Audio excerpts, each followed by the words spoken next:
Start.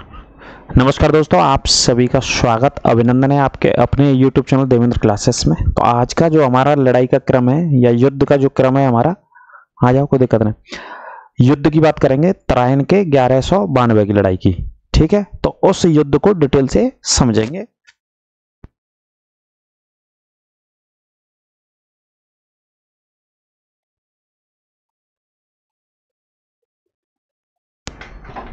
ग्यारह सौ बानवे के युद्ध की बात करते हैं। इसी युद्ध के बाद भारत में मुस्लिम शक्ति की स्थापना हो गई थी। कौन सी शक्ति की स्थापना हो गई थी? मुस्लिम शक्ति की स्थापना हो गई थी। प्रश्न पूछा जाता है कि भारत में कौन सी वर्ष थी जिस वर्ष में मुस्लिम शक्ति की स्थापना हो गई थी? तो 1192 में।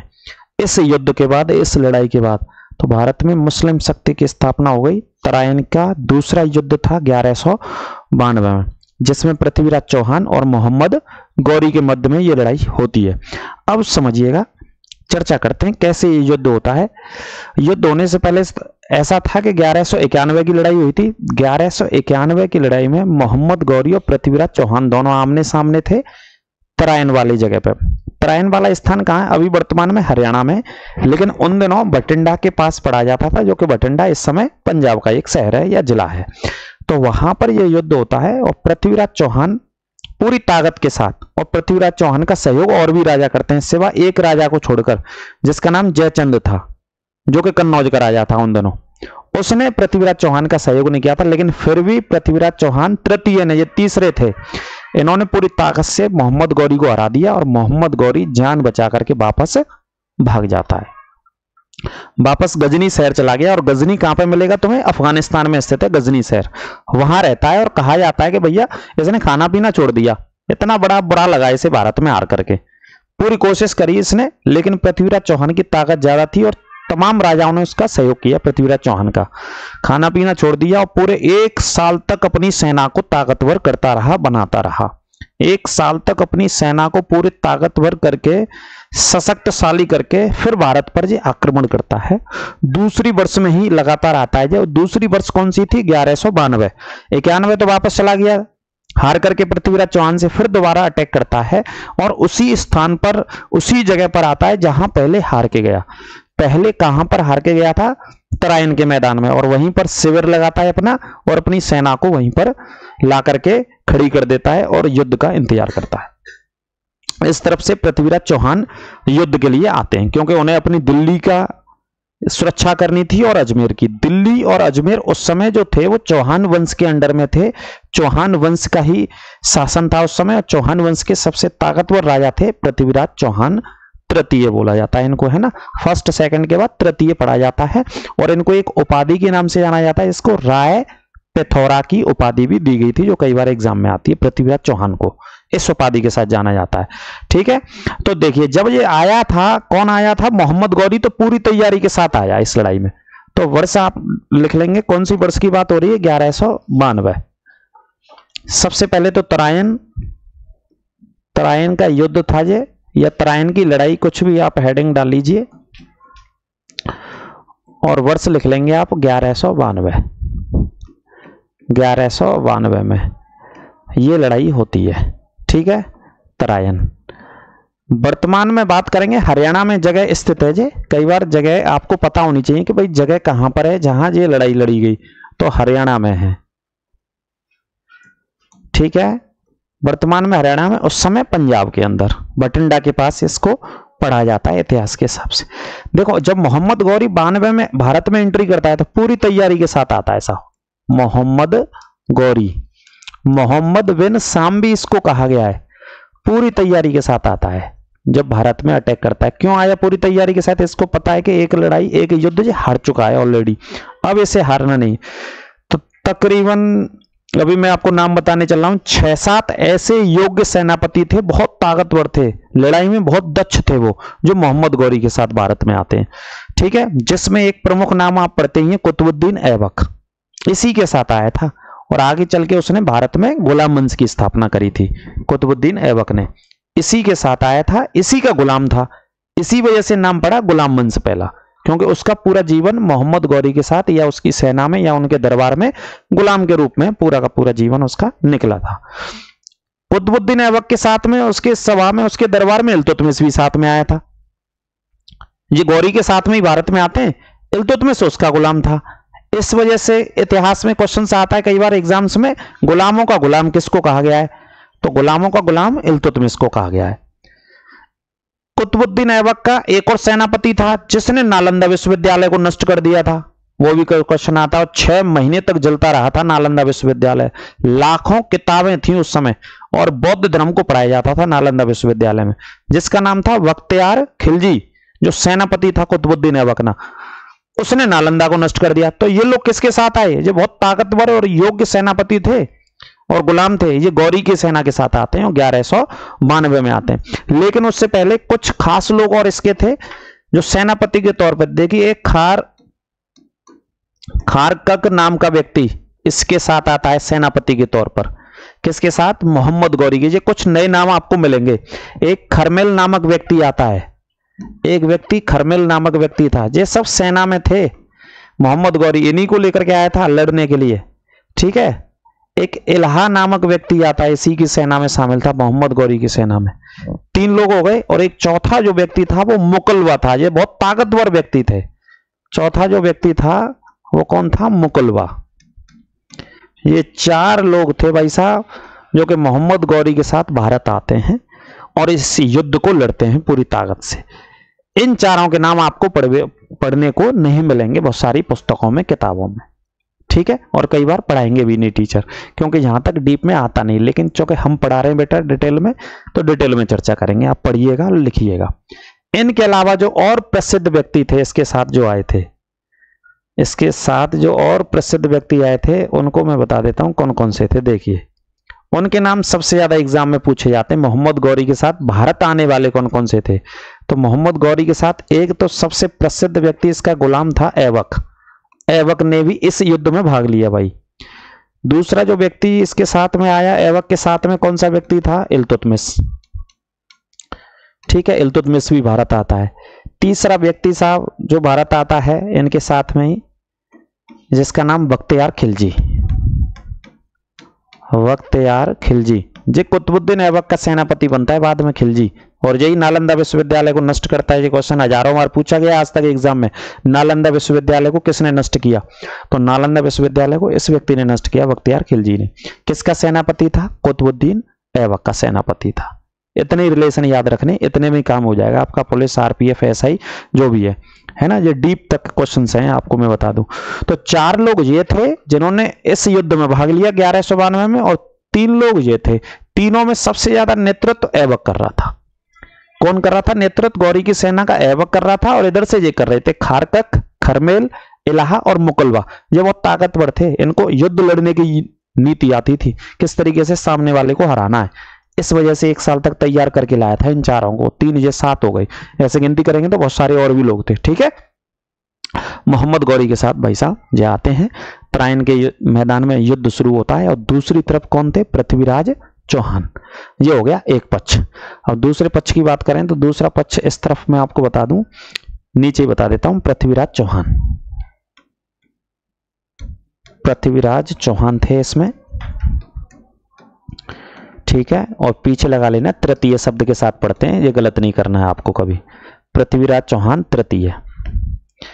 इनकी सेना का जो नेतृत्व कर रहे थे 2 व्यक्ति बहुत खास थे पृथ्वीराज चौहान के, जो 1192 के युद्ध को लड़ रहे थे और नेतृत्व कर रहे थे पूरी ताकत से।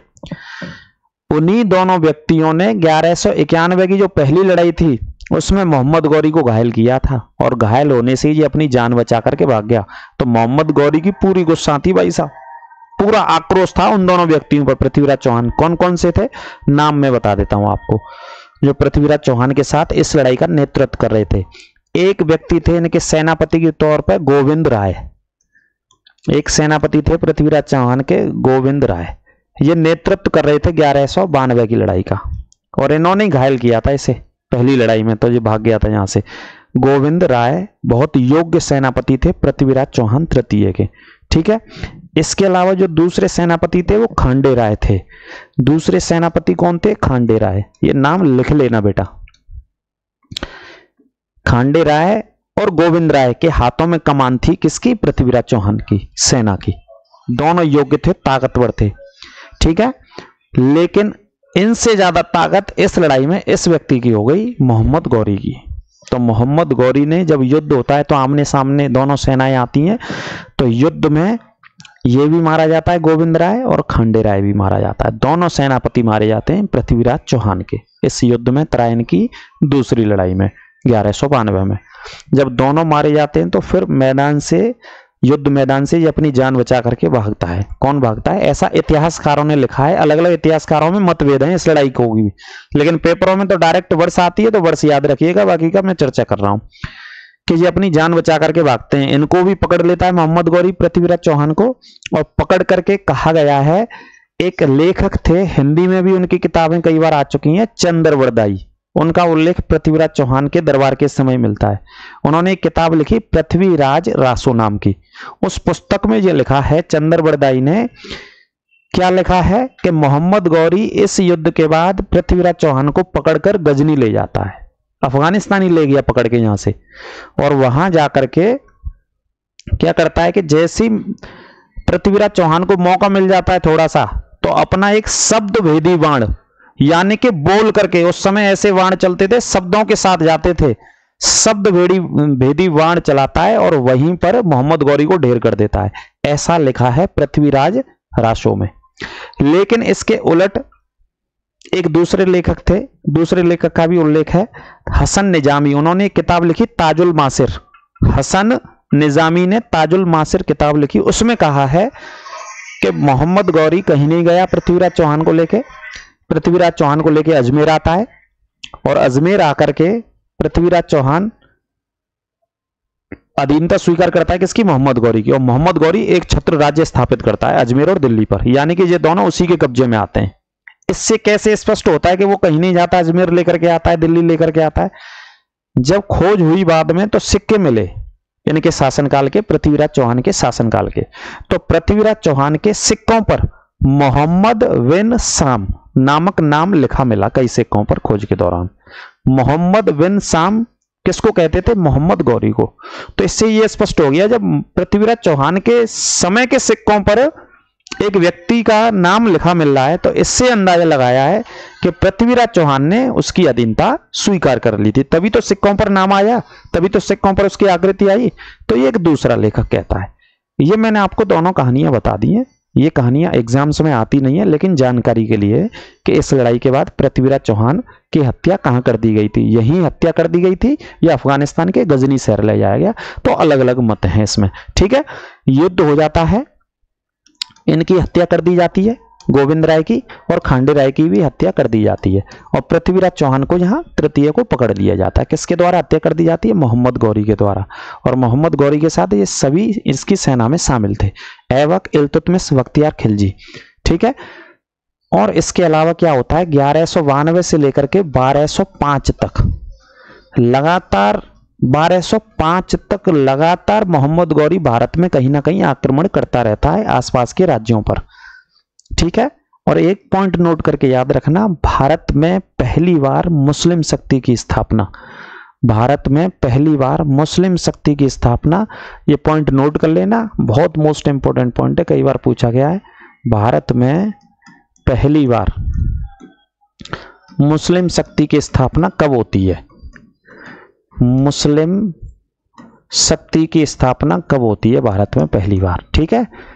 इससे पहले भारत में आक्रमणकारी तो बहुत आए, लेकिन भारत में स्थापित नहीं हो पाए भाई साहब। आक्रमण करते थे, पैसा लूटते थे, मंदिरों को नष्ट करते थे और वापस चले जाते थे, ये रहता था। लेकिन पहली बार ये लोग स्थापित हो गए। कौन लोग स्थापित हो गए? जो अफगानिस्तान से आए। तो पहली बार भारत में मुस्लिम शक्ति की स्थापना होती है 1193 में, यानी कि लड़ाई के 1 साल बाद। 92 में युद्ध हुआ, 1 साल के बाद 1193 में।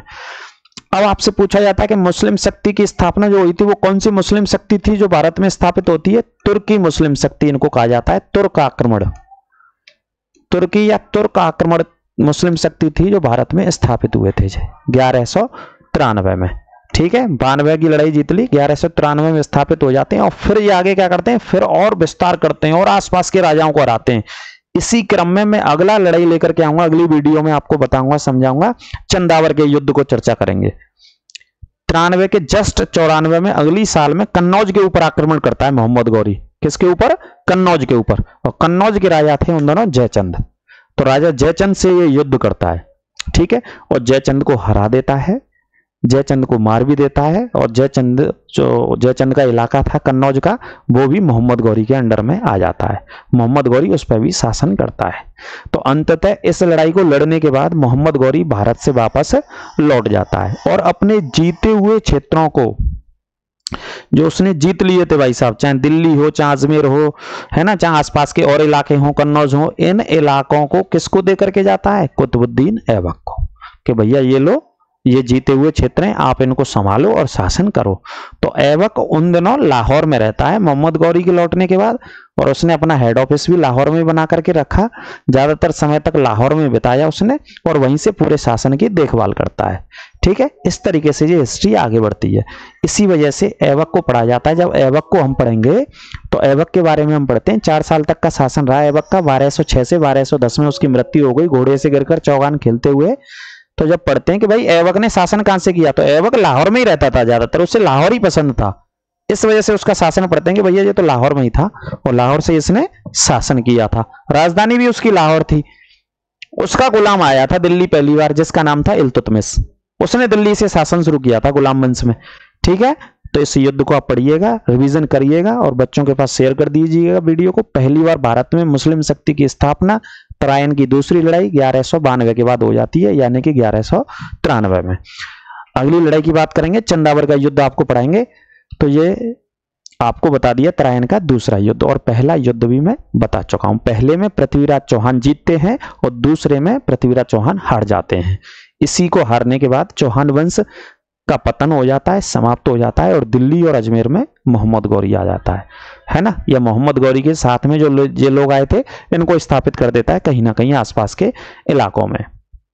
ठीक है, और नालंदा के ऊपर भी एक वीडियो बनाएंगे स्पेशल, नालंदा विश्वविद्यालय को जो लूटा था। ठीक है, 6 महीने तक उसमें आग जलती रही थी, उसके विषय में भी आपको बताएंगे कौन सी वर्ष में लूटा, वहां का राजा उस समय कौन था, वहां की राजधानी कौन सी थी, नालंदा वर्तमान में कहां पे, और उस समय की क्या स्थिति थी।